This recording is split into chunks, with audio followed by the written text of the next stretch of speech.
Muito bem, meus queridos, sejam muito bem-vindos aí a mais um Querido Sobrevivente Podcast, episódio 40. Hoje é dia 21 de novembro de 2021. Estou gravando esse podcast num domingo, né, um final de tarde aí, depois de ter participado de um curso de noivos, tá? E para você que pensa em casar pela Igreja Católica, sim, você tem que fazer um curso de noivos. Você tem que se preparar, né, para o matrimônio. Por que você precisa se preparar? Porque o matrimônio é um quê? É um sacramento. E para você fazer o sacramento, você precisa, digamos, estar limpo. Né? Então tem o curso de noivos.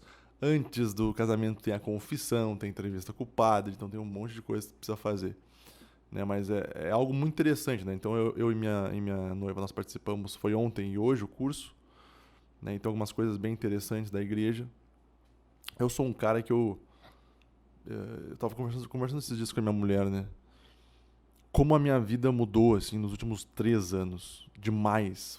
Foi algo, assim, que se alguém chegasse pra mim há 3 anos e falasse: Guilherme, daqui a 3 anos tu vai casar, tu vai publicar um livro, tu vai lançar um livro, né, tu vai estar atendendo num consultório. Cara, eu ia rir da cara desse louco. Eu ia... Ah, para, meu Deus. Para. Né? E hoje eu tô aqui e eu falei pra ela uma coisa assim que realmente, que é a seguinte: a minha vida nunca teve tanto sentido quanto agora, quanto está tendo hoje, sabe? Tá é repleta de sentido. Tudo tem um sentido. Porque antes da igreja, por exemplo, antes de voltar pro cristianismo, o que me segurava, a minha base, quando eu era um agnóstico, né? Já falei aqui minha história, né? Já fui ateísta, já fui agnóstico, mas quando eu era um agnóstico, o que me segurava, o que me dava sentido era minhas tarefas diárias, né? A parte de escrever, era o meu trabalho, era a minha família, que eu sempre amei eles pra caramba, né? Então, eu sempre tive muito forte essa base. Eu tinha valor, isso pra mim sempre foi muito valoroso, sabe? O contato com a minha família, o amor deles, a base e tal. Tudo isso sempre foi muito importante. Mas agora, com a religião, né, voltando para a igreja, descobrindo Cristo novamente, putz, não tem nem é muito sentido, entendeu? É força real no mundo, é isso que é, cara. Jesus Cristo, né, cristianismo como um todo, o catolicismo, te dá força real no mundo, tá? E eu acho que uma das maiores coisas que a gente descobre, que nem eu comecei a voltar ali comecei a fazer a catequese, né, agora, né, fazendo os cursos de noivos, indo atrás dos sacramentos da igreja. Há algo que eu já falei, acho que no podcast, mas não custa repetir, né? Não tem como tu amar o que tu não conhece, tá? Não tem. Então, quando eu me propus a voltar para a igreja, eu comecei a conhecer mais tudo aquele universo, todo aquele universo.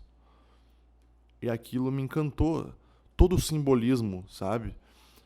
Todo o ritual da missa, por exemplo, né? Cada ato, cada oração, cada evangelho, tudo aquilo ali, né? Os objetos que eles usam, tudo tem um porquê ali, de estar acontecendo algo.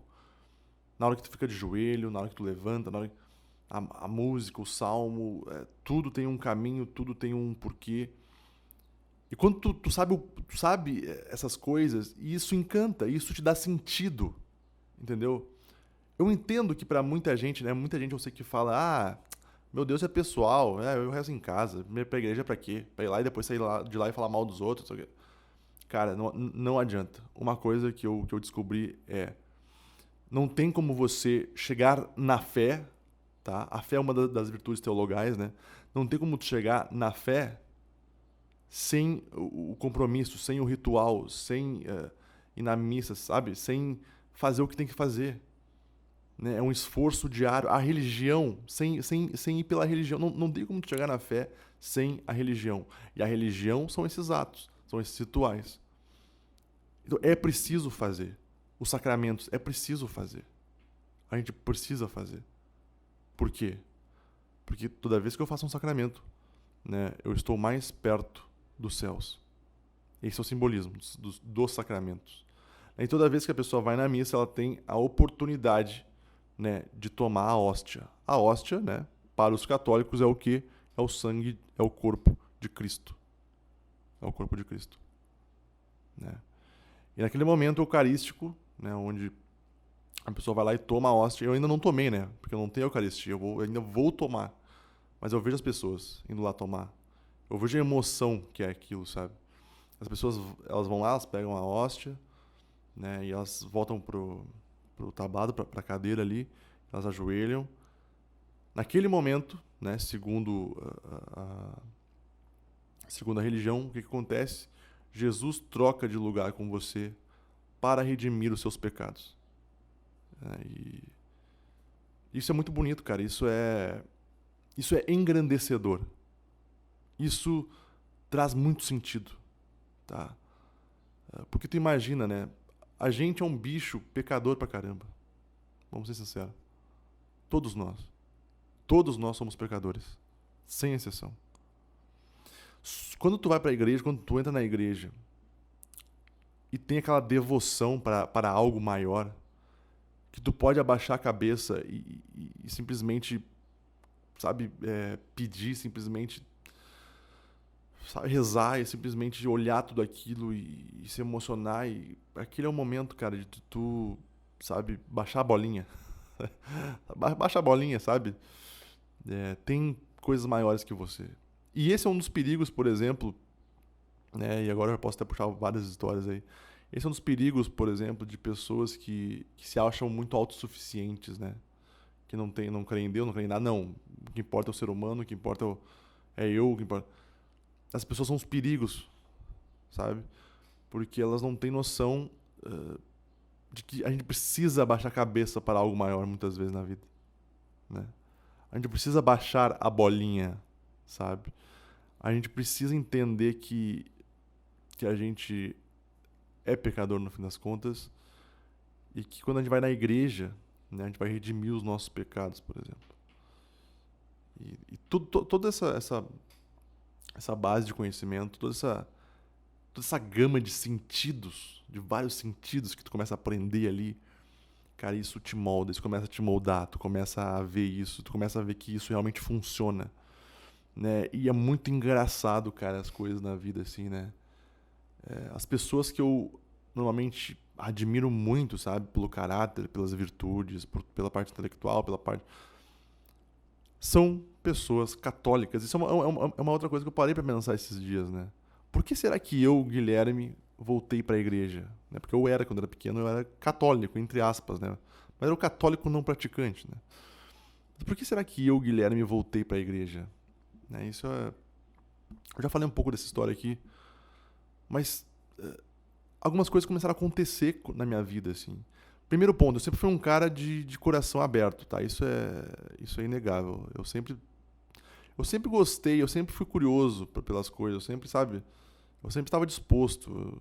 Ainda mais depois que eu passei aquela fase de adolescente rebelde, então aquela fase era mais difícil, mas depois que eu passei aquilo, eu realmente me abri mais pra vida e para outros conhecimentos, assim.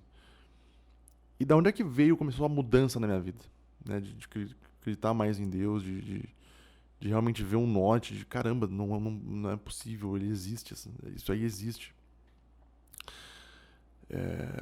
Eu acho que começou primeiro com a minha mulher, eu acho, quando eu conheci minha mulher. E ali, quando eu conheci a minha mulher, a gente, já nas nossas conversas, falando em casamento, porque ela vem de uma família cristã, né, óbvio. Ali eu comecei a me atentar mais em algumas coisas. Ó, amor, a gente vai casar um dia, tu vai ter que fazer tu vai ter que fazer a catequese. Naquela época, quando a gente falava, pensava, puta merda, fazer catequese não, só o que faltava mesmo, né? Nossa, é um ano, não sei o quê. Já começava a reclamar, né? E aí eu lembro que a gente começou a participar da novena de Natal. Lá do bairro da minha sogra, né? Minha sogra nos convidou e a gente foi participar dessas novenas de natais, que normalmente os cristãos se reúnem aí nos seus bairros para fazer a novena de Natal, né? Então são vários encontros aí, durante algumas semanas, né? Para a vinda de Cristo. E daí a gente foi nesses encontros e eu me lembro de me deparar, assim, com a vizinhança lá, os veinhos, assim, sabe? Um casal de veinhos juntinho, rezando, sabe? Esses casais, eles olhavam pra mim e pra Adeline, e eles tinham aqueles olhos rútilos, assim, de esperança nos olhando, sabe? Eles se enxergavam em nós, e eu olhava eles e pensava, caramba, cara, que coisa bonita, né? Que eles envelheceram juntos. Tinha casais que estavam há mais de 50 anos juntos. Isso é algo tão grandioso, entendeu? Tu construir um edifício, tu construir um relacionamento com a pessoa por mais de 50 anos. Tá? Bodas de ouro. Não tem como tu chegar nesse nível de intimidade, de amor, sem algo que baseie isso.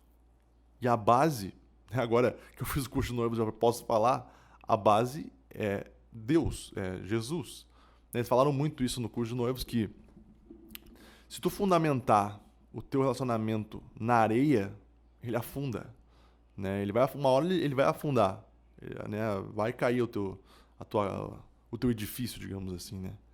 Agora, quando tu fundamenta o teu edifício na rocha, e a rocha que leia-se Cristo, nada, ele pode passar por qualquer tempestade, qualquer intempérie, ele vai ficar ali firme, de pé, porque é Cristo. Porque o que Deus uniu, nem o homem separa, tá? Segundo a palavra. Mas é óbvio, a gente vive em tempos complicados, né? E as pessoas muitas vezes casam hoje em dia por status. Eu já falei isso aqui também, né? Ah, minha prima casou, minha mãe casou, todo mundo casou. Eu não sei porra nenhuma do que se trata um casamento, do que é um casamento. Eu sou católico não praticante, mas beleza, vou casar porque, né, é moda. E aí eu posso postar umas fotinhos no meu Instagram, posso falar pra todo mundo que eu sou casada, posso jogar o meu buquê, posso, sabe? É um status, assim, não é pelo sacramento. Esse é o ponto, cara. Esse é o ponto. 90% das pessoas que casam hoje não é pelo sacramento. Sabe? Não é por estar mais perto do céu, não é por olhar a tua esposa ali na tua frente e falar, caralho, eu quero que tu chegue no céu, eu quero que tu chegue mais perto da eternidade. Eu quero te fazer uma mulher, sabe, que seja eterna. Não é por isso. Não é por isso. Isso nem passa na mente dessas pessoas. E por isso que eu falei, cara, não tem como tu amar o que tu não conhece. Então tu fica no quê? Tu fica raso. Tu fica pelo status, sabe? Então, assim, vários problemas de relacionamento, né? Que as pessoas vêm falar comigo lá no Instagram, e insegurança, e carência, e, cara, teu relacionamento, ele tá baseado na areia. Ele foi edificado, ele foi fundamentado na areia. Não tem o que fazer. Ele foi feito para afundar, essa que é a verdade, né? E participando desse curso de noivos, tu percebe isso, sabe? E esse curso de noivos, o que acontece? Quem dá as palestras lá é quem? Casais. Casais que estão ali há 25 anos juntos, 50 anos juntos, né? Que nem hoje nós tivemos uma palestra com uma velhinha. E, putz, a palestra dela foi muito legal, foi muito boa. E no final, né, ela botou uma foto no slide lá, ela, o marido e mais os 2 filhos. E ela fala pra nós assim que o marido dela já faleceu, e ela contou toda a história de como foi o falecimento dele. Mas que eles fizeram bodas de ouro, né?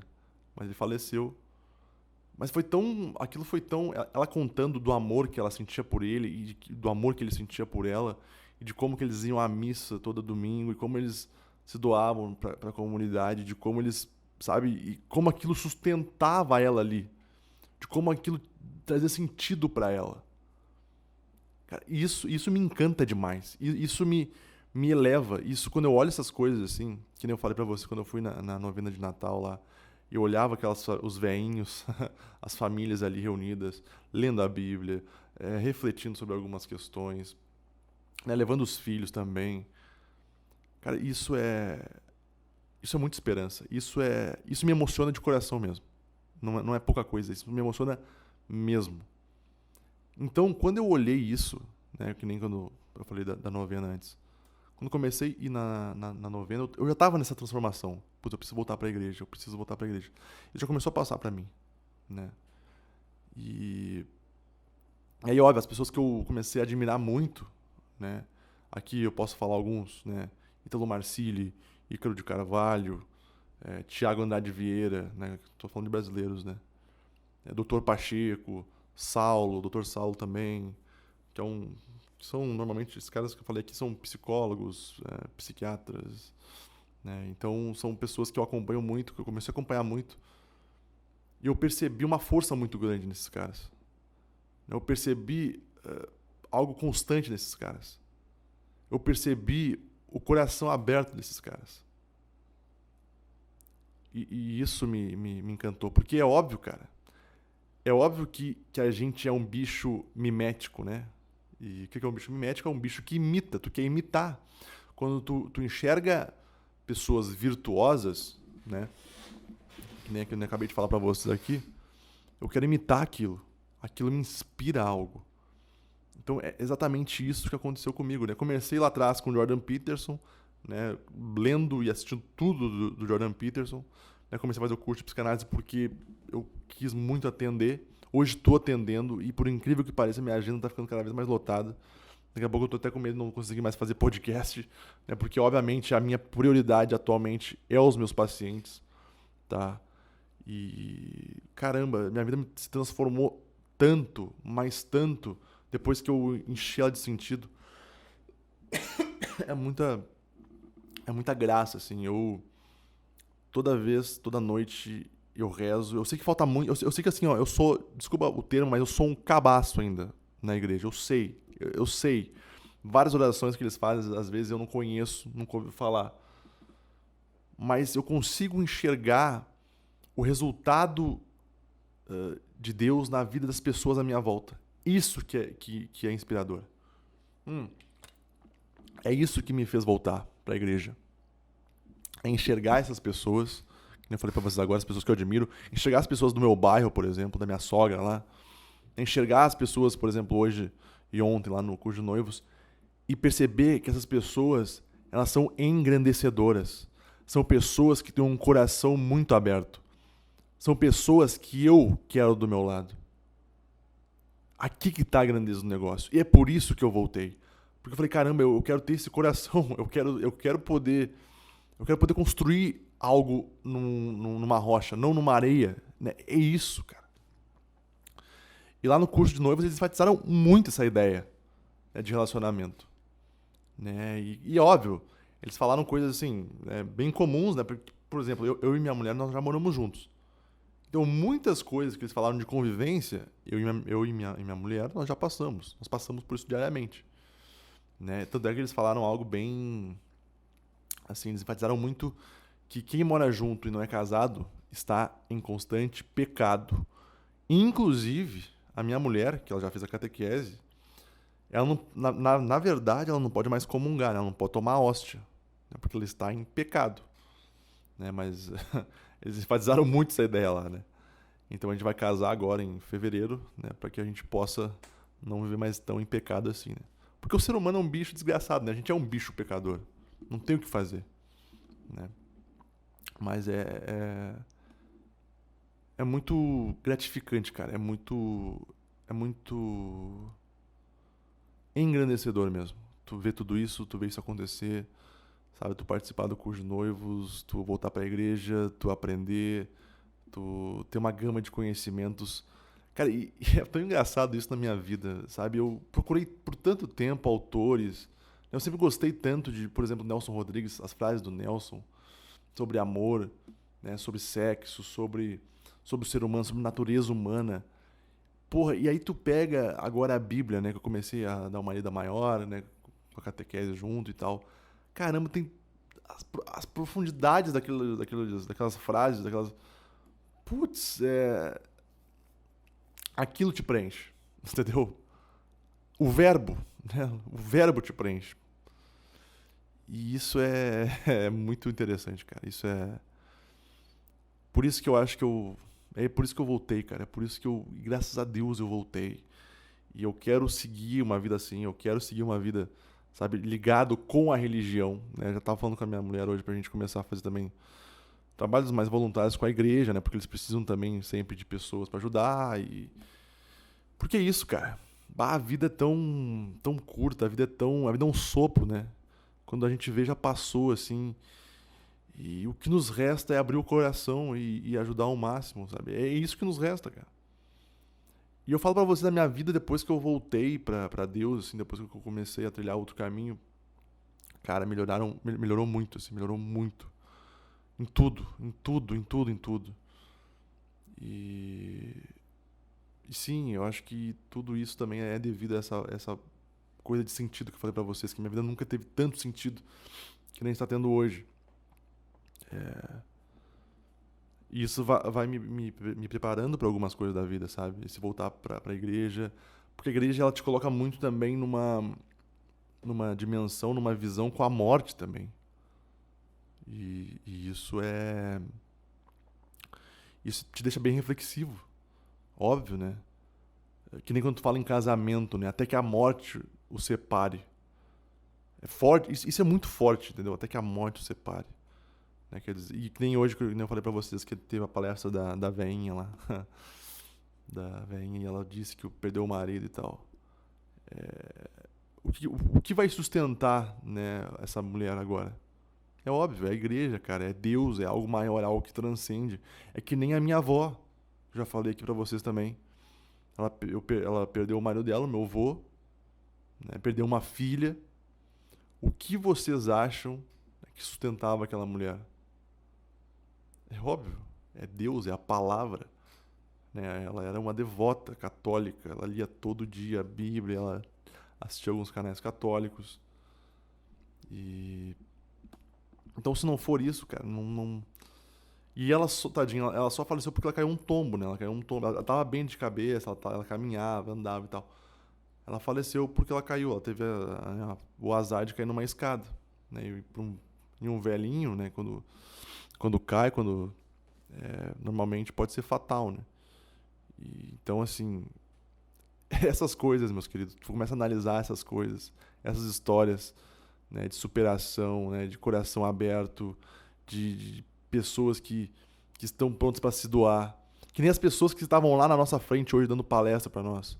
Aquelas pessoas não ganham um centavo para estar lá, de dinheiro, eu tô falando. Não ganham nada material. Elas vão, né, porque elas resolveram se doar. Elas resolveram se doar para a comunidade. E isso não balança vocês de alguma forma? Tu perceber que tem pessoas que estão ali só para se doar. Só pra. Isso, cara, isso me toca pra caralho. Né? E aí, agora no final do curso, eu e minha noiva, a gente foi lá abraçar eles, né? Porque tem que agradecer, cara. Isso aí é vida, isso aí é esperança. Né? Isso é esperança. Isso é sentido, né? Isso é sentido. Então não tem. Se alguém de vocês que está me ouvindo agora e é ateu ou sei lá, não acredita em Deus, quando tu entende isso, quando tu começa a reparar essas coisas, né, essas profundidades, não tem. Tu volta pra igreja, tu volta pra Deus. Porque tu quer ser parecido com aquilo, tu quer entender como é que pode acontecer aquilo. Né? Que nesses dias lá no Instagram uma pessoa me perguntou sobre se eu era otimista ou pessimista, né? Como eu falei pra você, eu já fui ateu. E eu fui ateu na época que eu era muito pessimista. Porque, claro, eu olhava pro mundo, o que é mais fácil, ser ateu ou ser cristão? É óbvio que é ser ateu, meu amigo. O mundo é uma merda, né? Tem violência pra tudo que é lado, pessoas morrem, né? A gente não sabe de onde veio, não sabe pra onde vai. Não tem sentido, Deus não existe. Né? Pessimismo puro. Eu era esse cara. Eu era esse cara. Né? A vida é sofrimento. Desde os meus 20 anos já me atentei a isso. Eu nunca fui ingênuo nesse sentido, né? Eu já consegui enxergar essas coisas. Eu consegui enxergar que a vida era um vasto sofrimento, maldade. Só que, por um lado, essa minha experiência foi muito boa. Do pessimismo, do ateísmo. Porque hoje eu posso contrastar. Hoje, depois de me tornar alguém otimista, tá? E aqui que está um ponto muito interessante. Eu sou otimista hoje. Aí talvez tu pergunte, mas como assim? Né? Tu não acha que a vida é sofrimento e maldade? Sim, acho muito isso. Não só acho, como tenho certeza, é isso. Mas o meu otimismo é que a gente é tão forte que não somente consegue enfrentar esse sofrimento e essa maldade, como a gente também consegue crescer no processo. Isso é maravilhoso. Isso é maravilhoso. Isso te enche de sentido a vida, e de esperança e de fé. Né? E isso se trata de um ato de fé no fim das contas. Ora, eu olho para a vida, sofrimento, maldade, morte, violência, estupro, homicídio, suicídio, porra, doenças.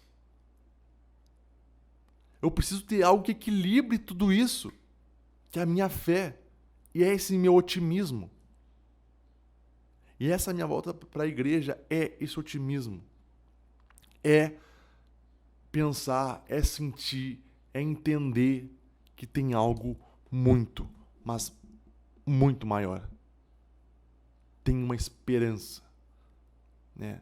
Tem o amor, tem a caridade, tem a coragem, tem a verdade. Isso é fascinante, cara. Isso é fascinante.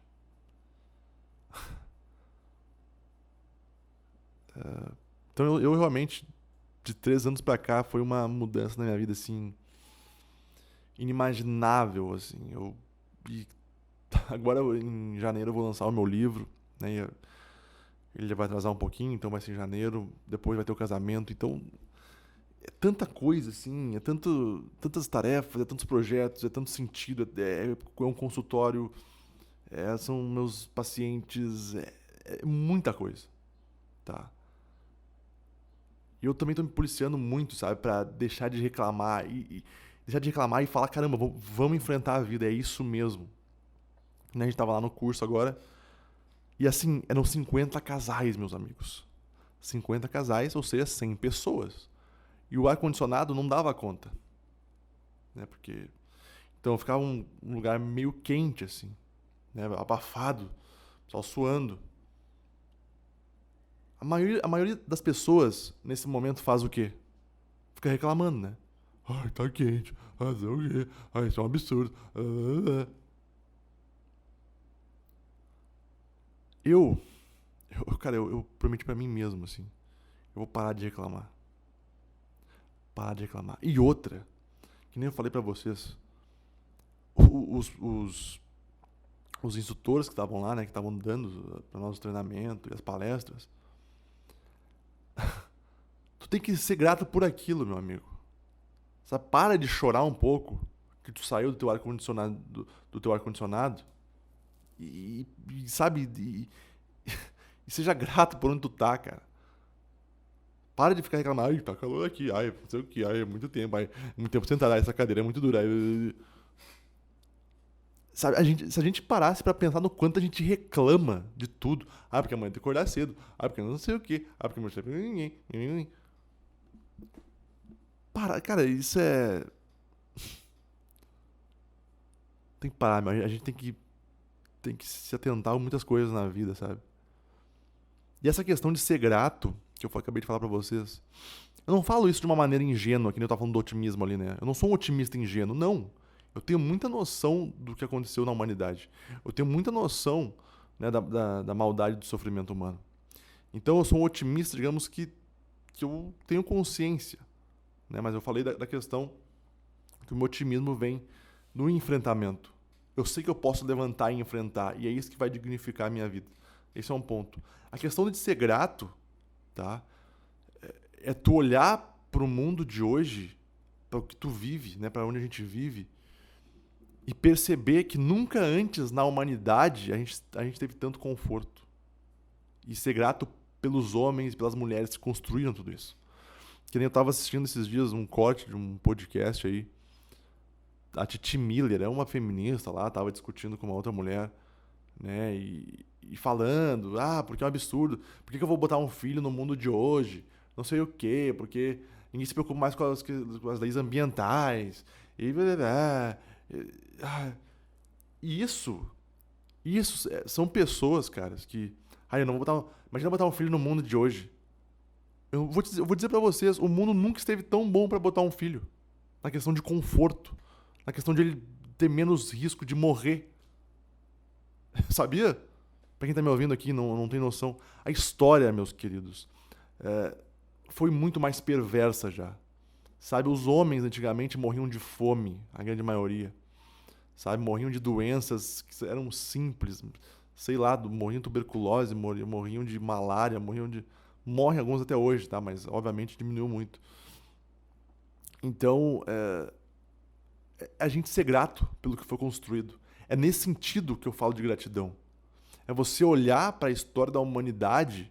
Por isso que é importante não ser um ignorante de bosta, sabe? Por isso que é importante, né, um jovem, né, que em vez de sair lá reclamando de direitos, não sei o quê, é uma loucura, é uma injustiça, olha para trás. Entenda o que foi feito, entenda o que foi construído, entenda quantas pessoas tiveram que se sacrificar para você estar aqui hoje no seu quartinho, com o seu computador, com o ar-condicionado, com o teu smartphone. Entenda essa coisa que é tão... Cara, isso é básico, a gente precisa entender isso. Para quê? Para ser grato. A gente precisa ser grato. Porque esse sentimento de gratidão te ajuda a não reclamar tanto da vida. Porque quando eu tô lá no curso e tá quente, eu penso, puta que pariu, que quente, vou reclamar, vou falar aqui. Eu falo, não, cara, porra, eu tô aqui, eu tô sentado, não tenho risco não tô numa guerra civil, né? Não tem risco de um leão entrar aqui dentro, sabe, tô em direção a algo maior, a um sacramento. Tá quente, tá bom, tá quente, aguenta, porra. Aguenta. Sabe, é meio que... Caralho. O que tu é, meu amigo? Tu é um homem ou é uma Coca-Cola, que nem dizia minha mãe na minha época, quando eu era mais novo? Ai, ai. Em falando isso, né?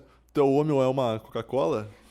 Eu acho que a gente pode falar também sobre algo chamado masculinidade, né? Que é um tema que tá ficando... que ficou bem alta, né, agora. Ainda mais com a nova música do Thiago York, chamada Masculinidade. Né? Então tem vários debates, algumas pessoas odiando a música, outras pessoas, né, adorando, e aquilo ali é o novo, e é isso aí. Algumas pessoas dizendo que o Thiago York tem que morrer, outras pessoas dizendo que a masculinidade tem que acabar, que não tem mais sentido em masculino e feminino. Então tu sempre pega nessas discussões, cara, dois extremos, sempre. Sempre. E é isso que me preocupa, assim. Eu já falei muito sobre masculinidade. Nos meus textos, nos meus vídeos, no podcast, inclusive. Né? Já arrumei briga aí com algumas pessoas por causa de masculinidade. Né? Porque pra mim, eu acho que é muito perigoso algumas coisas que acontecem hoje. Que nem eu falei, é um extremo, sabe? Eu acho que por exemplo, você ser o homem, tá? Falando de masculinidade agora. Para pensar, por exemplo, no teu avô, no teu bisavô, tá? Digamos a masculinidade clássica do homem que não chora, o homem que não demonstra sentimentos, o homem que só trabalha, o homem que é forte, o homem que muitas vezes precisa usar agressividade para resolver as coisas. Esse era o homem antigo, mais antigo. Só que daí as pessoas querem ir pro outro, elas querem desconstruir tudo isso, todo esse homem aí, querem ir pro outro lado, né? Que o homem pode chorar sim quando quiser, com quem quiser, que o homem pode se vestir de mulher se ele quiser e dane-se, ninguém tem nada a ver com isso, que o homem ele pode levar desaforo para casa, que o homem pode ceder sempre aos sentimentos, que Então, eu sempre desconfio desses dois extremos, tá? Então, isso eu começo a pensar, né? Quando eu começo a ver essas discussões, assim. Eu ouvi a música do Thiago York, né? E o clipe, tudo. E é uma provocação, né? Dá pra ver que ele todo vestido lá, meio feminado, fazendo movimentos, digamos, femininos, né? Ou seja, não são movimentos masculinos, né? Ele tá lá jogando o corpo dele, as mãos e não sei o quê, e com aquela roupa, com aquela calça minha feminina, sei lá. É óbvio que um homem das antigas vai olhar aquilo lá e vai pensar, meu Deus, que bichona. Né? Isso vai acontecer. Só que a letra dessa música, que é muito importante a gente ver. Eu não tô com ela aqui na minha frente, mas a a gente pode falar algumas coisas, assim, né? Tem algo que ele fala ali, muitas coisas eu acho bobeira, muitas coisas. Mas tem algo que ele fala, principalmente da questão do homem trazer para ele o lado feminino. O Jung falava sobre essa questão, né? O Jung falava que um indivíduo bem desenvolvido, ele não é só, por exemplo, um homem. Obviamente, o homem é um masculino. Mas ele tem que trazer também para a psique dele a parte feminina. A parte mais sensível, a parte mais amorosa, sabe? Isso precisa acontecer. Eu vou dizer para você por quê. Que nem eu falei antes dos nossos avós. O meu pai diz para mim, Guilherme, o meu pai nunca falou para mim eu te amo. Nunca falou para mim eu te amo. E o pai dele, muito menos. Sabe? Não tinha demonstração de carinho, assim, sabe? De palavras. Qual que era o carinho do homem de antigamente, normalmente? Era o dinheiro. Ele ia trabalhar, né? Ganhava o dinheiro dele, sustentava a casa e deu. Esse é o carinho. Chegava em casa, queria massagem nos pés, dormir, né? Fazer amor com a esposa e deu. Era muito objetivo, era muito racional, era muito... Isso tá em nós também.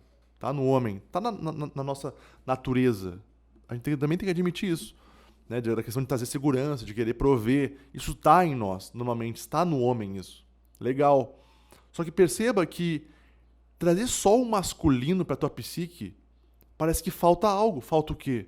Falta o sentimento, falta a amorosidade. Então o meu pai, eu vou dizer para vocês, eu tava falando com a minha mulher hoje, inclusive, sobre isso. Eu acho que eu fui muito bem provido, né, tanto do macho quanto da fêmea, assim. Né? Eu acho que eu, por exemplo, o meu pai, por exemplo, ele é um cara super amoroso. Super amoroso. Abraça, fala o quanto ama, beija o filho.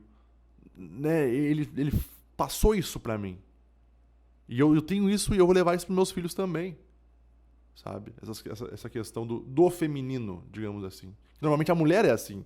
A mulher é a mais amorosa. A mulher é que eu dou o colo. A mulher é que cuida. Sabe? A mulher é que tem ali a ternura. Então é bom o homem também ter esse lado, cara. É óbvio. Por exemplo, numa discussão. Parar pra pensar nos teus avós aí numa discussão. O homem ganhava a discussão no grito. Quem manda aqui sou eu. E às vezes na porrada. Né? Mas isso não funciona, cara. Tudo bem. É óbvio que pode funcionar de uma certa maneira. Mas daí a relação se torna um é o opressor e o outro é o escravo. E aí, tipo, nenhum dos dois, no fim das contas, vão ser plenos ali, vão ser pessoas mais fortes. Entende o que eu tô dizendo? Então, é importante, sim, quando a gente fala de masculinidade, o homem também precisa trazer um pouco essa questão do feminino para ele. Principalmente essa questão de ser mais amoroso, de saber, às vezes, ouvir a mulher e calar quando tiver que calar. Sabe? Controlar os seus sentimentos. E aqui já entra em dissonância com o que estão falando hoje. Que o homem tem que liberar os sentimentos, que o homem tem que chorar assim. Calma, meus amigos. Né? Por isso que eu falo, os extremos... Não só extremos, o meu problema maior é quando querem politizar essas coisas. A masculinidade tóxica, sabe? Homem patriarcal e blá blá blá. Isso é um problema, né? Então hoje, que nem o Thiago York lança uma música ali que o homem tem que se abrir, ele tem que se libertar dessa masculinidade, que ele tem que chorar sim, sabe? Que ele tem que trazer o feminino, que ele tem que parar de pensar em conquistar tudo, que ele blá blá blá blá. Algumas coisas ali têm sentido, realmente, tá? Quantos homens talvez não sofrem, às vezes, por, sei lá, por uma pressão muito grande, né, de ter que ser homem. Mas aqui entra um outro ponto meu também. Uma vez eu respondi um vídeo de um cara chamado Léo Hawan. E ele falava sobre essa masculinidade clássica, criticando, claro, né, falando que era um absurdo, falando que mulheres e homens morriam por causa dessa masculinidade. Né? Pô, o cara, né, defenestrou a masculinidade, digamos, que todo mundo aprendeu aqui, cara. A vocês que nasceram nos anos 90, anos 80, pô, quais que eram os nossos heróis quando a gente olhava na televisão? Super-Homem, O Stallone nos filmes dele, Arnold Schwarzenegger, que é o homem que é o macho forte, que não cede aos sentimentos, que não chora, sabe? Que salva a mulher no final. Isso nos inspirou muito. E eu vou dizer pra vocês que isso me inspira até hoje. Que nem eu, esses dias eu comecei a assistir ao seriado O Justiceiro, não sei se vocês já assistiram. É um seriado maravilhoso, assim, até por uma questão de catarse. Sabe a catarse? De tu liberar aquilo que tá dentro de ti, aquela raiva. Tu assiste seriado e tu libera aquela coisa. Por quê? Porque o... Como é que é o nome dele? É o Frank. É o Frank, que é o justiceiro, né? Ele perde a família, né? Essa família inteira é assassinada. E ele vai atrás aí de todo mundo que participou desse assassinato. E ele é o cara fortão, o cara que não cede, o cara raivoso, o cara que toma frente, o cara que toma posição, o cara que mata, o cara que, sabe, ele é o herói, ele é o... E eu vou dizer pra vocês que assistindo esse seriado, ou assistindo qualquer filme, por exemplo, de um homem forte, de um homem que enfrenta o que tem que enfrentar, isso emociona. Eu fico impactado com essas coisas. Por quê? E aí que tá, eu me pergunto esse porquê. Por que eu gosto disso? Por que eu gosto de ver este homem enfrentando o mal, enfrentando os vilões, né? Não cedendo aos seus sentimentos, né? Não sendo, desculpa o termo, uma bichona chorando num cantinho.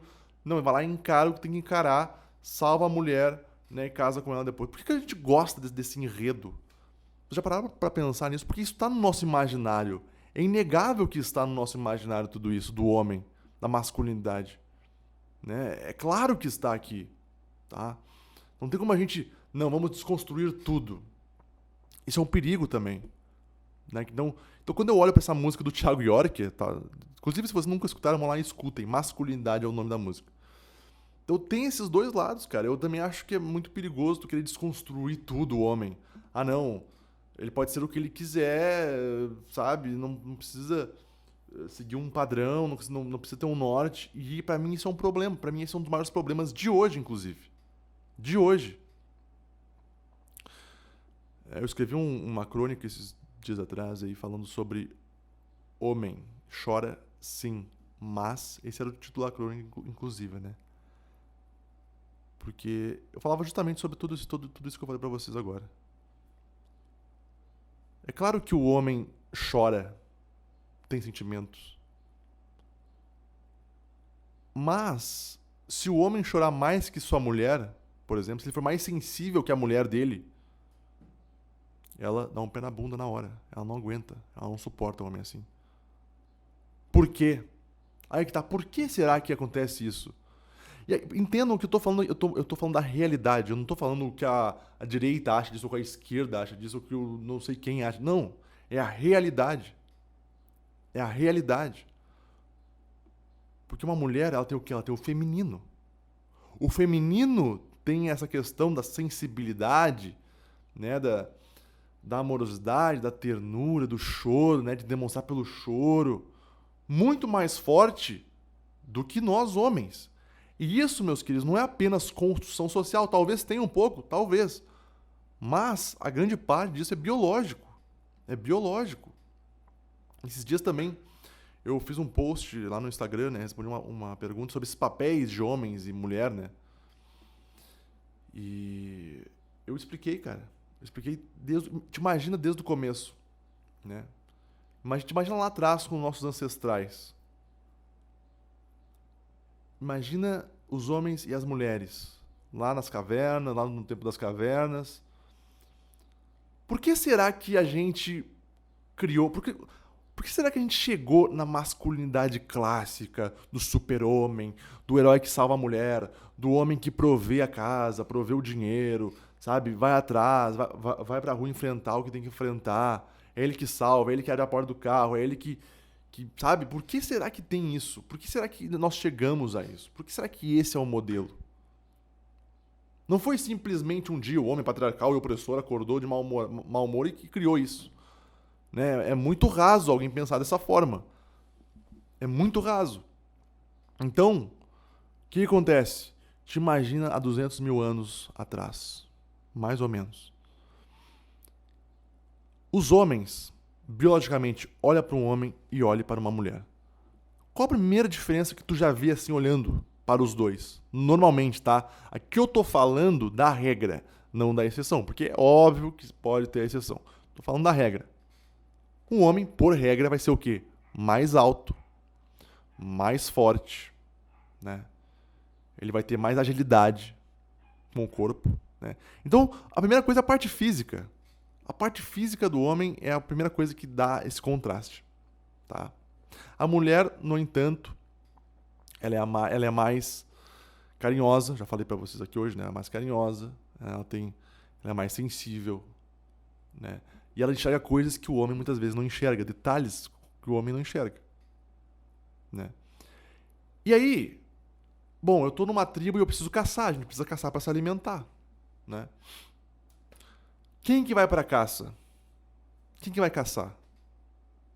A mulher da tribo que tá grávida, tá com um barrigão de 8 meses, ou eu, que sou homem, sou mais alto e sou mais forte? Não, não, vai a mulher. Meus queridos, é óbvio que é o homem que vai pra caça, é óbvio que é o homem que vai correr o perigo. E a mulher faz o quê? Cuida da cria, cuida ali da tribo, vai pegar frutas, coisas que não demandam tanta força física. E entendam que aqui não tem o papel mais importante ou menos importante. Ambos foram importantíssimos. Ambos foram importantíssimos para que nós chegássemos nos dias de hoje. Porque se não fosse o homem caçar, né, talvez as mulheres morreriam assassinadas por mamutes, por tigres, dentes de sabre, sei lá. E se as mulheres não cuidassem das crias e não pegassem frutas e não cuidassem do lar, né, os homens não teriam para onde voltar. Né, não conseguiriam passar os genes adiante. Então é uma união dos dois, meu amigo. Então isso começou lá atrás. Tá? E aí tu vem vindo nos tempos, né? O que acontece? A mulher normalmente depois ficou mais em casa, no lar, né? E o homem é o que ia trabalhar, né? Só alterou os papéis ali. Então, em vez de o homem caçar um mamute, não, ele ia trabalhar, né? Passava no açougue, depois comprava uma carne, trazia para casa. E a mulher cuidava do lar, das crianças, né? Esse era o modelo. E esse era um modelo, digamos, natural. Foi natural que aconteceu isso. E a mulher, por ficar mais em casa, ela não participava da vida pública. Vocês já pararam pra pensar nisso? Ah, a mulher não vota, não vota. Mas é claro que ela não vota, ela ficava mais em casa. O homem que participava da vida pública. O homem que ia pra rua. A mulher quase nem saía. Ah, mas isso é errado. Cara, tem tanta coisa errada. Se a gente for pra pensar assim, não tem como tu. Hoje eu percebo que tem um negócio do. Ai, quem que sofreu mais violência? Quem que foi mais atingido? Homem, mulher, negro, branco. Quem que sofreu mais? Tem essa questão, né? Eu digo pra vocês, ambos sofreram. Porra, olha só, cara, os homens iam pra guerra. Iam não, vão até hoje. Os homens vão pra guerra, morrem aos milhares, são mais assassinados. Os homens pegam os trabalhos mais fodidos, né, mais difíceis, mais perigosos que existem. É os homens que fazem. Por outro lado, cara, as mulheres, por elas serem mais frágeis, ter menos força física, elas foram muito estupradas ao longo dos anos por homens ruins, né? Elas foram mortas muitas vezes, elas tiveram que ficar em casa muitas vezes. Sabe, algumas mulheres querendo sair de casa não podiam sair de casa. Sabe, apanhavam de seus maridos ruins, né? Foram também mortas aí aos milhares. Então, ambos os sexos sofreram, né? Os indivíduos todos sofreram. E aí, o que acontece quando o homem e a mulher se juntam, por exemplo? Ora, a mulher preenche o que falta no homem. O que falta no homem, que eu falei antes do Jung? Sentimentalismo, amorosidade, ternura. E o homem preenche o que falta na mulher. Força física, parte mais racional. E aí forma essa aliança. E a igreja, obviamente, captou tudo isso. Pegou isso. Né? E botou um simbolismo nessa união. Olha aí, ó. A aliança, por exemplo, o que significa uma aliança, cara? Tu olha uma aliança, ela não tem fim. Ou seja, é eterno. Quando o homem e uma mulher casam, né, aí tem o matrimônio, tem o sacramento, é eterno, é para sempre. Vocês dois vão estar para sempre juntos.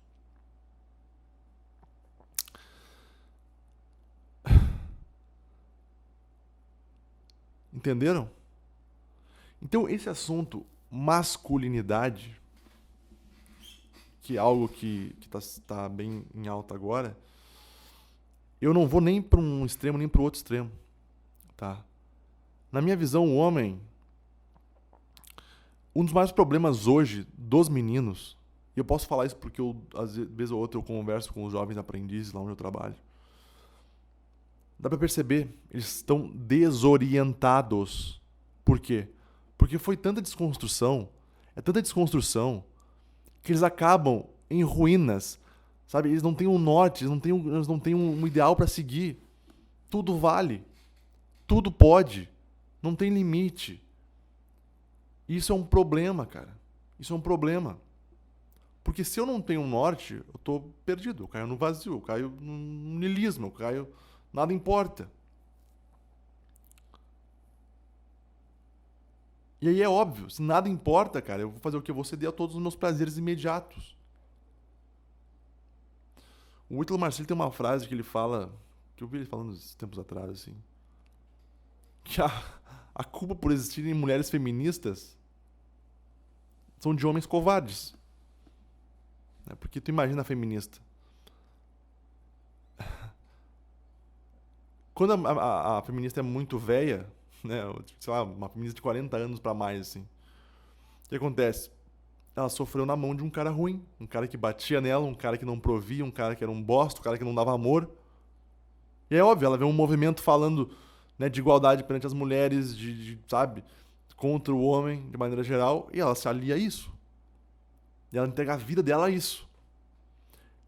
E as novinhas, né, as meninas novas que entram no feminismo, esse movimento político, uma primeiro porque normalmente jovem é revolucionário e quer transgredir, né?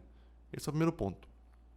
O segundo ponto é que, claro que elas também podem ter tido pais ruins, pais que batiam nelas, pais que batiam na mãe, pais bêbados, pais que não davam amor. E aí tu juntou tudo, tu juntou toda essa galera ressentida e criou um grupo, né? Que eu já falei aqui várias vezes sobre comunismo, né? Partido Comunista, feminismo, os MGTOW lá. É um bando de gente ressentida.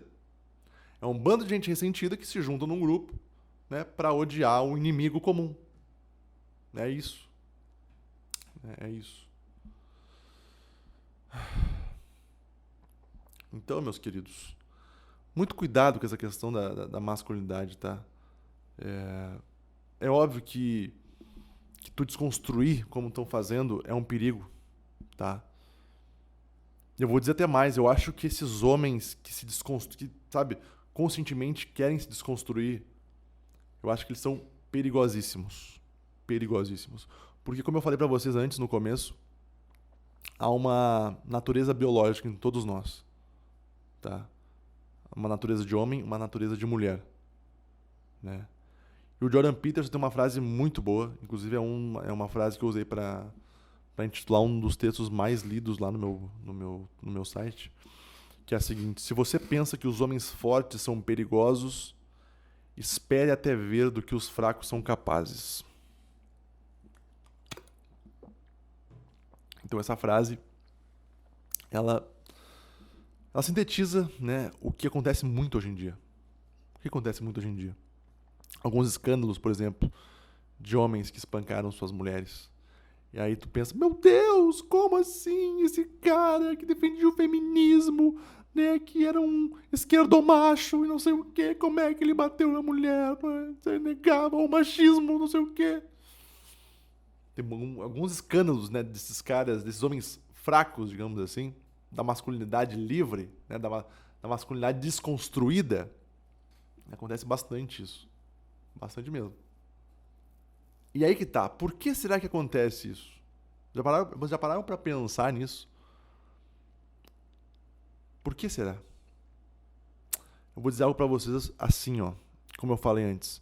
Nós temos uma natureza.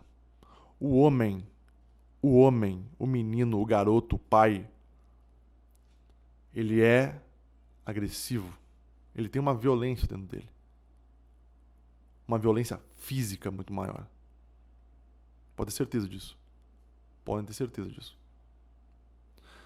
O que acontece com o homem comum, né? Um cara que aprendeu lá que o homem tem que ser forte, que o homem tem que respeitar uma mulher, que o homem, né, que a mulher não se bate nem com uma flor. A gente aprende isso normalmente. Eu aprendi isso desde pequeno, cara. Né, que vocês têm que carregar o fardo, que vocês têm que ser responsáveis, né, que vocês não podem ficar chorando por qualquer coisa, sabe? Ou seja, você tem que ser homem, porra. Vocês têm que ser o clássico, o homem clássico, né?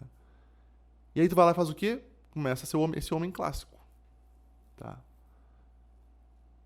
E aí, o que acontece também quando tu começa a seguir nesse caminho, assim, de, digamos, da masculinidade clássica? Tu começa a tomar consciência da tua violência, né? É óbvio. Quando tu joga bola, por exemplo, com teu colega, isso é muito bom.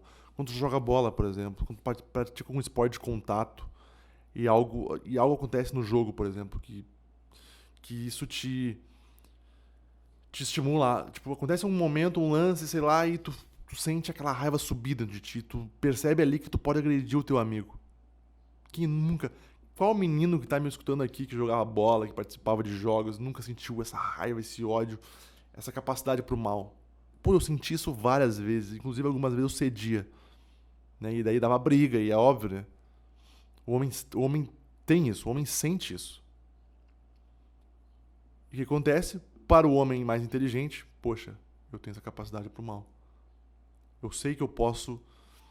Eu sei que se eu não me controlar, se eu não tiver algo para me descarregar, eu posso cometer um ato violento. E não é só na fala aqui, é na questão física mesmo. E aí esse homem que nasceu ali com os outros meninos jogando bola, brigando de lutinha, o que é normal o homem fazer? É normal o homem fazer isso. Né? Para descarregar aquela tensão, né? Descarregar a raiva, descarregar... Né? E aí, ali ele começa a sentir as primeiras... Porra, eu posso matar alguém, cara. E é verdade, eu sinto tanta raiva que eu posso matar alguém. Ele começa a se confrontar com esses sentimentos. Esses sentimentos que não são aceitos na civilização, é óbvio. Tanto é que quem coloca pra fora essas questões vai preso, né? Nós temos leis. Então ele começa a se deparar com essas coisas. E aí ele começa a tomar consciência do mal. Ele começa a compreender o mal dentro dele. Ele começa a compreender o mal que está fora dele também, porque ele vê os amigos dele também, às vezes, entrando em briga e perdendo a cabeça. Opa, eu tenho capacidade para o mal. Eu tenho capacidade de agredir pessoas. Eu tenho capacidade de machucar pessoas. Né? Eu tenho isso dentro de mim. E aí, o que acontece? O cara vai lá e começa a morar junto com uma mulher, casa com uma mulher. E vez ou outra, um relacionamento não é fácil. O que acontece? Brigas, discussões, raiva. Este homem, por ter sido educado para ser homem, digamos o homem da masculinidade clássica aqui, o que tende a acontecer? Ora, eu sei da minha capacidade pro mal, então é óbvio. Eu tô com vontade de agredir minha mulher no soco? Sim, eu tô. Todo homem aqui que tá me ouvindo sabe que às vezes dá vontade. Em algumas brigas, em algumas discussões, dá vontade. Mas o que acontece? Tu não faz nada. Tu respira. Tu sabe que aquele ser é inferior na questão física que você. E que se você partir pra agressão, né, não vai sobrar nada. Né? E que aquela pessoa ali é tua mulher. E se tu estiver casado pela igreja católica, e há um simbolismo muito grande aqui, tu quer que essa pessoa chegue aonde? No céu. No céu. Então o cara segura a onda. Mas ele continua ali jogando nos dias de semana futebol com os amigos dele, sabe? Participa aí de alguns outros programas de homens, né? Que ele possa ali descarregar, às vezes, aquela raiva, aquela agressividade. Porque ele tem consciência que aquilo ali é preciso na vida dele. Ele precisa fazer aquilo. Né? Porque do contrário, meu amigo, e aqui que está a questão. O homem que não tomou consciência da sua agressividade inata, da sua violência inata, ele é um perigo. Principalmente um perigo para as mulheres, é óbvio. É o que acontece. Ele vai lá, casa com a mulher, ele não tem consciência nenhuma do mal que habita nele, né? Ele não sei se ele era um cara meio afeminado, sei lá, não jogava bola com os amigos dele, não sentiu a energia ruim, não tomou consciência do mal que habitava nele. E aí ele sente a pulsão, ele sente aquela raiva. O que ele faz?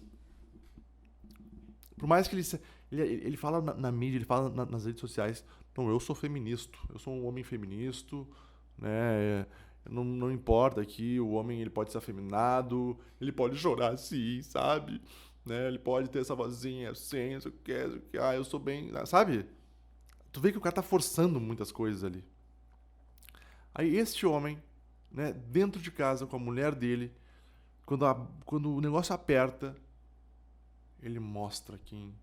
Aí vem a natureza dele, aí vem toda aquela raiva, aquela cólera. E como ele é um burro, né, aqui na questão psicológica, ou seja, ele não trouxe a capacidade para o mal dele pro consciente, aquilo é uma chaleira em ebulição, meu. Aquilo explode. Eu posso até usar uma analogia assim. Você conhece a panela de pressão, né? A panela de pressão ela tem aquele furinho que sai a pressão, né? Dá aquele barulhinho assim, quando tá fervendo alguma coisa. Né? Então aquilo ali é a válvula de escape da panela de pressão. Aquilo ali acontece para quê? Para que a panela não exploda. Correto? É o que um homem comum faz. Ele tem suas válvulas de escape, que ele usa aí para não explodir, para não usar violência. Então, eu posso estar aqui futebol, posso estar aqui trabalho, o podcast, por exemplo, para mim, muitas vezes é uma válvula de escape. Né? Nós temos aí as nossas válvulas. Tem um termo que a gente usa na psicanálise chamado... Como é que é o nome agora? Isso que faz tanto tempo que eu não falo sobre ele. Mecanismo de defesa do ego. Como é que é o nome do termo? Putz, cara, tá na cabeça, mas não tá vindo agora. Não é sublimação. Acho que é sublimação. Isso, eu sublimo isso. Se não me engano, é isso o termo. Eu sublimo, por exemplo, eu tenho a violência, eu tenho essa coisa inata em mim. O que eu faço? Eu sublimo isso. Jogando futebol, praticando um esporte, fazendo academia. Ó. Eu sublimo essa minha violência. E aí eu não agrido pessoas que eu amo, por exemplo. E aí esse homem que é o desconstruidão, que comprou todo esse discurso da desconstrução, ele não percebe que há algo nele chamado natureza. Natureza masculina. E aí, esse homem casa com a mulher, né, se junta com a mulher, na primeira discussão, na primeira vez que ele perde a cabeça, ele agride ela. Isso, cara, uma das coisas que me deixa muito assustado não, mas que eu comecei a perceber é que rola muito mais agressão da mulher contra o homem. Vocês sabiam disso? Óbvio que não tem dados. Eu tô falando aqui do meu convívio com outros homens, a gente faz conversa sobre relacionamento, né? E a batata, a maioria já foi agredida pelas mulheres. Né? As mulheres vão lá... É que assim, é óbvio, a mulher não tem força física, então ela vai lá, arranha, ela pega nos braços, ela tenta dar tapa. O cara faz o quê? Segura os braços dela, né? Mas na tentativa de agressão, a mulher tem muito mais do que o homem normalmente. E da onde é que vem isso? Por que a mulher normalmente ela é muito mais descontrolada que o homem? Tá? Podem parar pra pensar aí. Por quê? Eu volto na infância, eu volto, né, nas brincadeiras de criança. Homens, esportes de contato.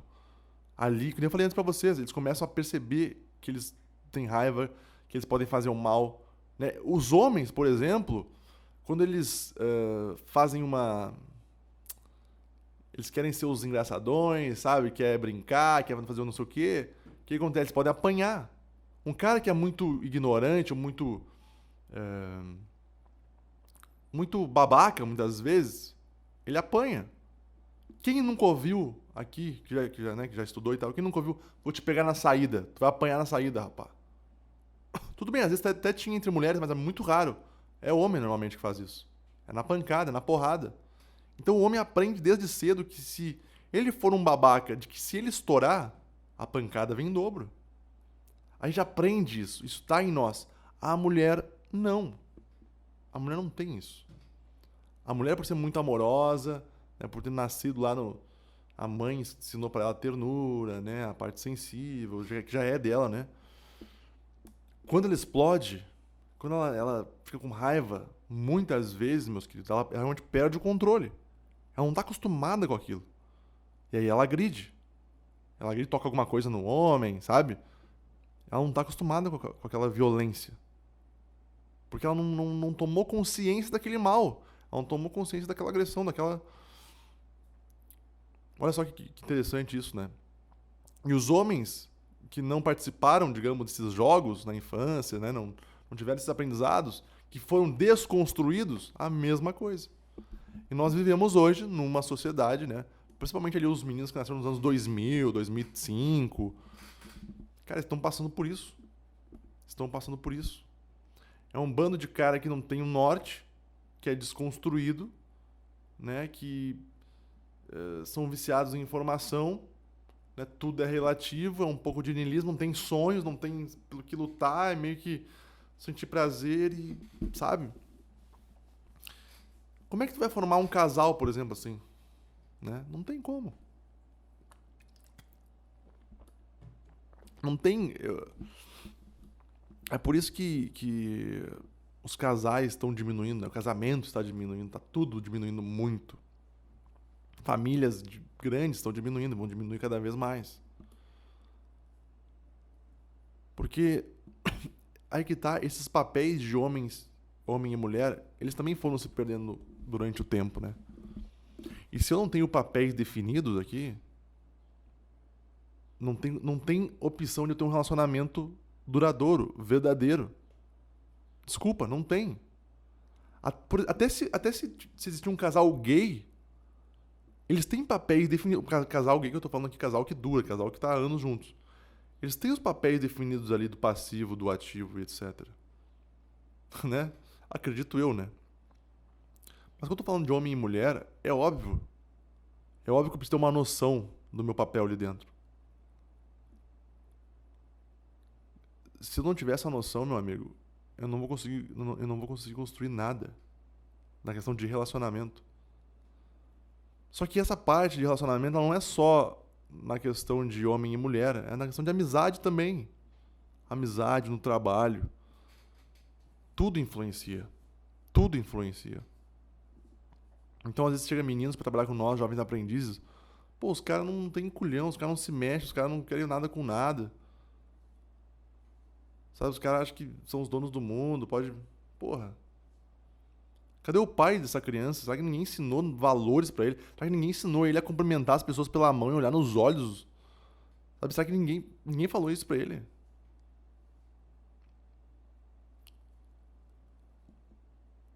Então, quem mais vai sofrer com essa desconstrução da masculinidade, eu acredito que não serão nem os homens, mas as mulheres, cara. Mas as mulheres. E aí eu comecei a olhar os comentários lá na música do Thiago York. É um absurdo, assim, cara, o extremismo dos dois lados, tá? Os caras querem que o Thiago York morra, que eu também acho um absurdo, sabe? E as pessoas que acham que a masculinidade nem tinha que existir mais, né? Esse conceito do homem forte. Pô, cara, é importante. É muito importante o papel do homem, do macho, né? Como a gente gosta de falar, do macho, o viril, forte. Ele é importante para uma sociedade saudável. Ele vai me falar, como assim, Guilherme? É o contrário, esses homens estão tóxicos. Vou dizer pra vocês uma coisa. Se hoje nós podemos... se hoje existe, por exemplo, drag queen, tá? Que são aqueles homens que se vestem de mulher. Se hoje nós temos os trans, se hoje nós temos pessoas que não aderem à masculinidade clássica, isso só é possível por quê, meus queridos? Como eu falei antes pra vocês. Porque lá atrás, homens e mulheres fizeram os seus papéis, cara. É isso. Lá atrás, houve um pai forte que foi trabalhar, houve uma mãe com ternura e amor que cuidou daquelas crianças. E por isso que nós conseguimos chegar onde estamos hoje. É por isso que nós temos o conforto que nós temos hoje. Não é uma loucura esses caras não serem um mínimo, não ter um mínimo de gratidão. Esse é o meu problema. Tem críticas para se fazer desse mundo antigo, dessa masculinidade? Tem. Como eu falei antes no começo, pô, um pai não falar eu te amo para um filho por sentir que isso é meio feminino é um absurdo. É um absurdo. Tá? Mas um pai se vestir de mulher, sei lá, um pai que acha que masculino não existe e é feminino e dane-se e também é um absurdo. É os dois extremos. E acha que o excesso de carinho é um absurdo também. Então há de se ter um equilíbrio aqui, cara. Então é o que eu falei, essa masculinidade clássica, ela merece críticas? Claro. Mas eu não posso jogar fora, como é aquela frase, jogar fora a água da banheira com o bebê junto, né? Eu não posso fazer isso. Né? Então eu acho que o mínimo, primeiro é gratidão, cara. A gente precisa ser grato aos homens e mulheres que nos trouxeram aqui. E olhando para a igreja, já está na igreja, que eu falei antes também no começo ali, que eu falei sobre a missa, que eu falei sobre o curso dos noivos lá, percebe-se que a prosperidade ela só consegue advir da onde? Da família, meu amigo. Da família.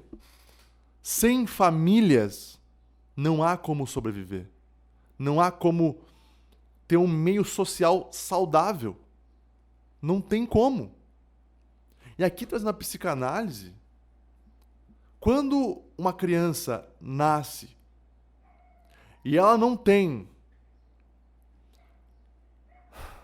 se falta ali o masculino ou o feminino para ela, vai dar merda. Vai ter alguma coisa, né, que vai atrapalhar no desenvolvimento dessa criança. Porque, óbvio, ela precisa dos dois, ela precisa do pai e da mãe. A mãe normalmente faz o quê? Naturalmente falando, ela dá a vida, né? Ela amamenta o filho, né? Uma cena clássica, a mãe amamentando o filho naquele colo, né? Naquela coisa enternecida ali. Tá ali a mãe apresenta aquele mundo pro filho, aquele mundo, digamos, do lar pro filho, aquela coisa mais educação, escola e tal. E o pai apresenta o filho normalmente para o mundo afora, sabe? O pai que normalmente ensina o filho a andar de bicicleta, que tira a rodinha, joga bola com o filho, as coisas mais de contato que eu falei antes. Os esportes mais de contato, as coisas mais... Brinca de lutinha. Pô, eu perdi as contas, cara. Sempre que meu pai estava em casa, eu brincava de lutinha com ele. Sempre. E era maravilhoso. Eu não brincava de lutinha com a minha mãe, é óbvio. Entendem desses papéis, cara? Então, a base de uma sociedade é o quê? É a família. E pode vir feminista, pode vir trans, pode vir qualquer coisa, pessoa falar qualquer coisa aqui sobre isso que eu tô falando. Ah, porque é uma mentira, essa família não... Não, a família é a base, cara. A família é a base. Alguém sem família, né? Primeiro que, se não tiver um pai e uma mãe, não tem como ter filho. Já começa daí. Tá? Segundo, se a família for desestruturada, ou seja, não tem presença do pai, não tem presença da mãe, ou ninguém dá amor ali, ninguém, tudo vale, não tem regra, não tem nada, a criança se torna um monstrinho, se torna um monstro. E analisando, por exemplo, seriados como Mindhunter, né, alguns outros seriados que eu estou assistindo na Netflix sobre psicopatas, uma coisa que é muito nítida e notável é que essas pessoas que se tornaram psicopatas, que se tornaram ressentidas, que se tornaram... Grande parte delas vem de famílias ruins, né? O pai abusava do filho, a mãe abusava do filho, a mãe era prostituta e mostrava essas coisas pro filho. Cara, tu perverte tanto a cabeça daquele ser inocente, né? Que muitas vezes isso gera traumas, né? E a criança leva isso e vai crescendo com isso. E quando ela se torna algo maléfico, algo maldoso, algo, sabe? Claro que há toda uma discussão, né? Será que a criança nasce assim, ou ela desenvolve? Tem várias discussões dentro disso. Mas normalmente, né, os casos que eu consegui ver e estudar, né, essas pessoas vêm de famílias muito ruins. Sem amor, sem carinho, sem papéis definidos, né? Então, é nesse sentido que eu falo, cara. É legal tu até falar sobre o sentimento do homem, dizer que o homem chora assim, ele deve chorar de vez em quando, que ele deve procurar psicólogo. Isso é legal, cara, que nem eu, atualmente, eu atendo pouquíssimos homens. Porque o homem acha muitas vezes que expressar sentimentos é frescura. Eu entendo você, homem que tá me ouvindo, né? Que o cara ficar chorando por tudo, o cara, sabe? É frescura. É um excesso de sentimentalismo, né? E só que, cara, com o teu psicólogo, com o teu psiquiatra, com o teu psicoterapeuta, não tem problema. Cara, a gente pode chorar também. A gente pode vir pro quarto aqui e chorar, a gente pode. Que nem eu, né? A minha mulher fala muito pra mim, amor, eu acho que eu nunca te vi chorando, né? Às vezes ela vem com essa, né? Nunca te vi chorar, amor. Por que tu não chora e tal? E é uma coisa. É que tá, eu não seguro. Eu juro pra vocês. Eu sou um cara que eu não seguro. Se tiver que vir, vem. Então, às vezes, nós estamos assistindo filme, ela começa a chorar e eu tô ali assistindo o filme. E aquilo emociona muito ela. Me emociona também, mas não preciso demonstrar pelo choro, entendeu? Essa é uma outra questão. A última vez que eu chorei foi quando minha avó faleceu. E eu não chorei na hora que eu recebi a notícia. Né, eu lembro que era uma sexta-noite, acho. A gente recebeu a notícia. Claro que eu fiquei triste na hora ali. Liguei pro meu pai. Meu pai também não tava chorando. A gente conversou numa boa, né? E deu pra ver que meu pai expressava a tristeza dele pela fala. Ele não precisou chorar pra mim ali, sabe? Aí, já falando com a minha mãe sobre a morte da minha avó, choro, muito choro. E a minha mulher também chorou e eu não chorei ali naquele momento. Homem que tá me ouvindo, tu não precisa se sentir mal por não chorar. Eu sei que estão te cobrando hoje que precisa chorar. Não. Se tu não vem naturalmente, não precisa forçar, cara. Não precisa chorar se não vem, tá? O que aconteceu daí? No outro dia de manhã, eu vim até o meu quarto. Né? Minha mulher ficou dormindo, vim até o meu quarto, comecei a escrever uma crônica sobre minha avó. E, cara, ali veio tudo. Eu chorei que nem criança. Mas aqui, no meu quarto, quietinho, na minha. Botei tudo pra fora. Chorei, escrevi, chorei. Escrevi uma frase, chorava. Escrevi outra frase, chorava. Lembrando da minha avó, lembrando como ela era uma pessoa boa. Lembrando de como ela passou isso pra essa questão da reza que ela tinha muito, né? De oração e rezava por nós. E que agora a outra pessoa teria que fazer essa parte na família, porque ela se foi. Isso me emocionou pra caramba na hora que eu comecei a escrever sobre isso. E lembrar desses detalhes. Acho que a vez antes dessa que eu chorei, olha só que loucura, né? Eu tava um dia em casa, acho que a Adeline tinha ido fazer a unha, sei lá. Eu liguei a TV ali e comecei a assistir, achando esporte espetacular. E daí começou a passar uma entrevista com o Zagallo, cara. O Zagallo, velhinho. E ele tava falando da emoção dele, falando sobre a seleção brasileira, né? Porque, pô, o Zagallo é uma lenda, né, do Brasil. E ele começou a se emocionar falando do Brasil e das Copas. E daquilo me emocionou muito. Muito. De eu ver um velhinho, sabe, falando da história com tanta paixão, com tanta verdade. Aquilo me emocionou muito. Muito mais do que, sei lá, um filme de Hollywood, por exemplo. Sabe? Não. Por isso que eu falo, homens que estão me ouvindo agora, chorem, sim. Mas assim, não force, não precisa forçar o choro. Tu não é obrigado a chorar, meu amigo. Eu sei. Eu sei que às vezes tu olha todo mundo chorando e pensa, pô, mas eu não tô chorando, será que eu sou mal? Não, cara, não é mal. Primeiro que o homem, às vezes, eu acho que nós temos algo, aí é um achismo meu, tá? De segurar as pontas. Entende? Então, por exemplo, tem um colega de trabalho meu que o pai dele faleceu esses dias. Não, dias não, faz uns meses já, né? E quem que cuidou de tudo? Do velório, do enterro, né? Todos os trâmites. Ele. E ele, enquanto ele estava cuidando disso tudo, ele tinha que ser o quê? Tinha que ser forte.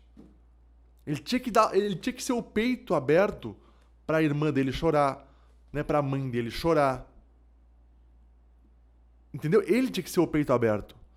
Então ele não poderia ficar ali, perder a cabeça e ai, meu pai. Ele não poderia fazer isso naquele momento. Por quê? Porque ele tinha uma responsabilidade.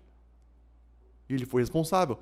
Depois que ele conseguiu fazer tudo isso, né, cuidar do enterro do pai dele, todos os trâmites, né, botar a mãe, a irmã dele no ombro dele aqui pra chorar, aí sim ele esvaiu sem lágrimas. Porque aí ele poderia chorar. Ele já fez a missão dele. Então sim, homens, chorem. Mas, lembrem-se, primeiro a responsabilidade, depois o choro. Primeiro a tua mulher, depois o choro. Depois o teu choro. Mas Guilherme, isso é machismo. Ah, cara, lá, rotula como tu quiser. Eu tô falando aqui para homens, sei lá, heterossexuais que querem casar, querem ter filhos, querem... Não adianta, meu amigo.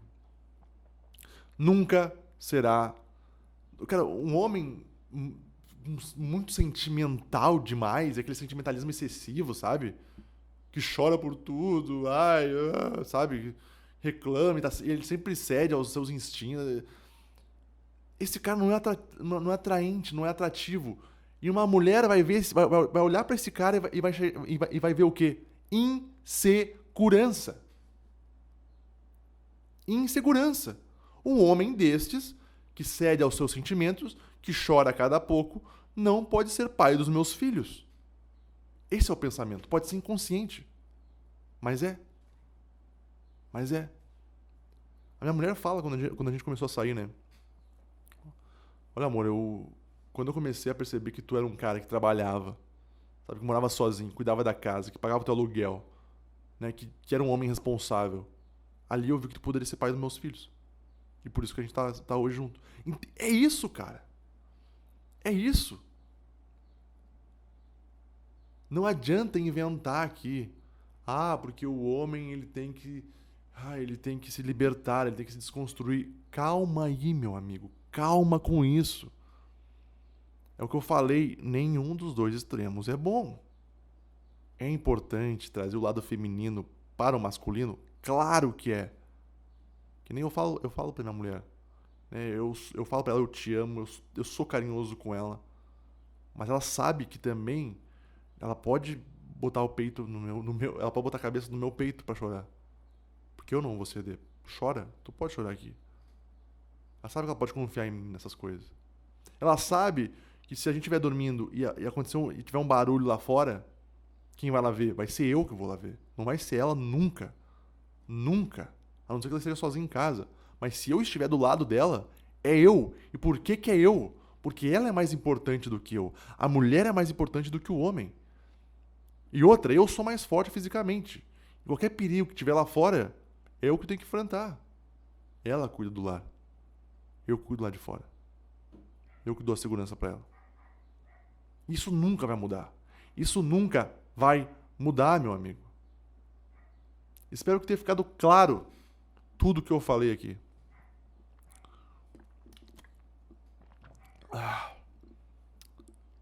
Por que será que nós vivemos esta crise, essa questão da masculinidade, dessa desconstrução da masculinidade?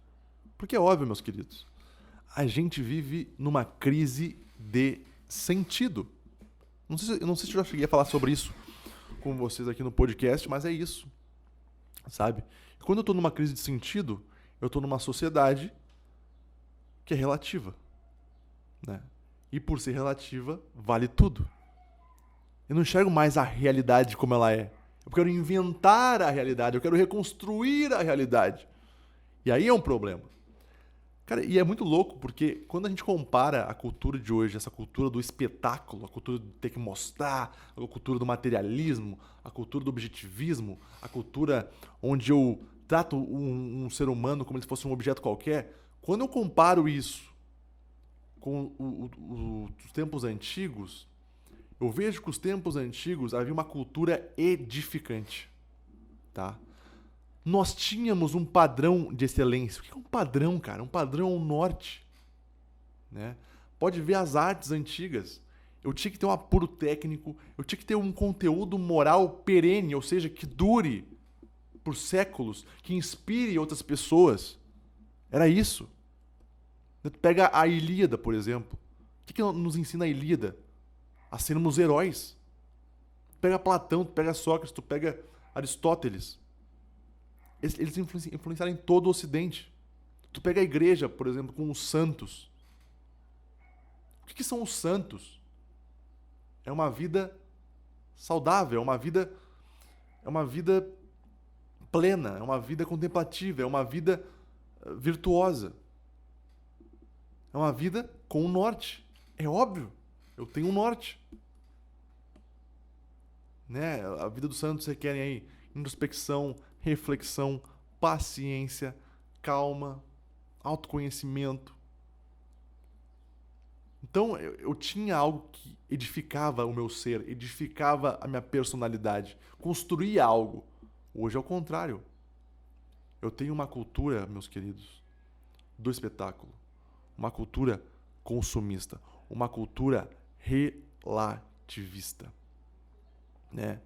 O Bauman, ele é muito bom, né? Ele falava sobre a modernidade líquida, que as coisas elas escorrem, elas não são feitas para durar. E a gente começou fazendo isso com as coisas materiais, né? Com o celular, com o computador, com cadeira, com qualquer coisa material. A gente passou a ser assim nos relacionamentos humanos, né? A gente está sempre buscando esse frenesi no novo, né? A gente não se sustenta mais com algo durável, algo perene. Aí tu pega um casamento que nem falei pra vocês lá do curso de noivos, os casais que da palestra, 50 anos juntos, meu amigo. Onde é que tá o frenesi ali? Onde é que tá o novo? E é um problema quando a gente está numa sociedade que trata um ser humano como um produto descartável. Né? Então eu me relaciono com aquela pessoa, estragou, joga fora. Joga fora. Não quero tentar consertar aqui porque eu quero novo. Né? Perder tempo aqui, sabe? Eu quero o que é melhor pra mim, gente. Eu me amo muito.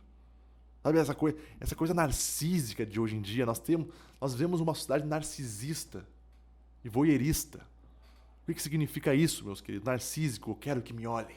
Eu quero que me olhem. Pelas redes sociais, eu quero que me olhem. Eu quero que olhem o que eu comprei, eu quero que olhem o que eu estou fazendo, eu quero que olhem tudo. E voyeurista por quê? Porque ao mesmo tempo que eu quero que me olhem, eu também olho os outros. Eu quero olhar os outros, eu quero saber da vida dos outros. Né? A gente, meus queridos, nós perdemos o eixo, assim, um eixo que pode fundamentar a nossa vida, a gente perdeu esse eixo. A gente tá meio solto, né? Porque o eixo, ele seria uma órbita no qual a existência fundamentada acontece. Se eu perco esta base, este eixo, eu caio no vazio, né? Então, a gente tem que se atentar a essas coisas, pra gente não cair nisso. E o complicado de hoje, que nem eu falei pra vocês que a gente vive uma era narcisista e voyeurista, é que o ser humano, ele é um bicho mimético. Ou seja, ele imita. E aí, tu vê essas guriazinhas no Instagram imitando quem? Luísa Sonza, Pablo Vittar, Anitta. Né? Tudo bem, imita quem quiser, mas tu percebe que falta pessoas virtuosas para essa geração imitar. Mas pior ainda, não é só isso, não é que falta, tem. Mas hoje em dia é tanta informação, o discurso é tão polarizado também, que esses jovens, principalmente, que têm esses exemplos, assim, os exemplos bons, exemplos ruins, eles vão para onde? Eles vão para os exemplos ruins. Primeiro porque é mais fácil. Combina mais com a nossa cultura. Com essa cultura do espetáculo. Com essa cultura do outdoor. Onde só o que importa é a casca. Por dentro, foda-se. O que importa é ter, não ser. É isso que importa. Então, é óbvio que se esses jovens, se essas pessoas imitarem pessoas vazias, pessoas relativistas, pessoas que desconstroem tudo, vai acabar onde? No mesmo caminho. No mesmo caminho. Um caminho numa vida sem sentido, sem algo maior, né, em que eu não tenho um norte, em que eu não tenho algo para me inspirar, em que eu não tenho... Não é à toa, meus queridos, que a gente vive uma das épocas com mais transtornos de ansiedade, depressão, burnout, porra, várias outras coisas aí, né? Vários outros transtornos. Não é à toa. Não é à toa.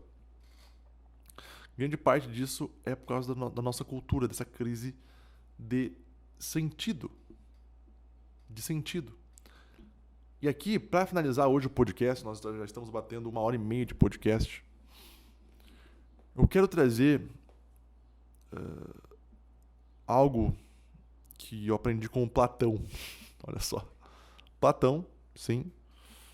Um dos homens que se preocupava com a cultura, né, com a cultura edificante, em edificar a cultura, em construir pessoas fortes, em todos os sentidos. Ele falava o quê? Que o homem é um ser intermediário. Preste atenção nisso. O homem é um ser intermediário. Por quê? Porque nós estamos entre os animais e entre Deus. Percebam que eu tenho duas possibilidades: descer ou subir. Descer, eu me torno um animal. Eu cedo aos meus instintos. Eu cedo às minhas paixões. Eu me torno um bicho. As pessoas que cedem aí à sua violência, né? Que roubam, que estupram, que matam, selvageria, barbárie.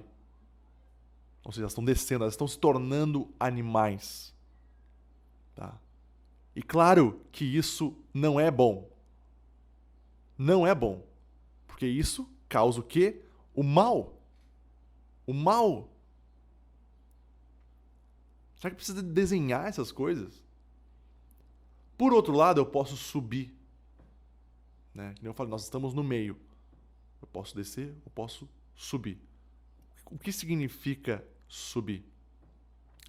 Obediência a uma dimensão superior da alma. Algo que sai dessa coisa animal, algo que está além de nós. Isso é subir. Virtudes, meus queridos. A ética, a busca de um bem, da verdadeira felicidade. Isso é subir. Ou seja, ascender a um patamar de humanidade. Isso é subir, meus queridos. O Platão tinha aquela alegoria da caverna, né, que ela é bem famosa. O que significa isso, né, essa questão da caverna? Nós nascemos presos no fundo de uma caverna escura. Aí tem uma lareira que projeta uma luz na parede, que permite que certos intelectuais sofistas falem pseudo-verdades, nos manipulem. A gente pode trazer isso para hoje como se fossem as ideologias, né, que recortam parte da realidade, querem dizer que aquilo ali é certo e tal. Então tem muita coisa, né, para nos manipular. Nós estamos na caverna, no fundo da caverna. Eis que nós percebemos, né, que há uma vontade do quê? Uma vontade da verdade. Eu quero saber a verdade. Eu quero ver a realidade como ela é. E nós vamos escalando a caverna. Ou seja, a caverna normalmente ela fica abaixo, né? Ela fica é como se fosse um buraco. E eu vou escalando isso. Vou subindo, vou escalando, eu vou me cortando, eu vou me machucando, eu vou me ralando, né, em busca dessa verdade, em busca da realidade. Então, eu enxergo, né, lá na entrada da caverna uma luz. E eu chego e eis que eu estou liberto. Eu estou fora da caverna, estou diante da verdade, estou diante da luz. Isso é subir. Isso é subir. Ficar lá no fundo da caverna é descer. É tornar-se um animal. Entenderam? Acho que foi isso, hein? 1h34 de podcast. Para quem chegou até aqui, meu muitíssimo obrigado. Espero que você tenha gostado, né? Espero que você tenha entendido o meu ponto. E é isso. Fiquem bem, fiquem com Deus, meus queridos, e até a próxima. Sobrevivam.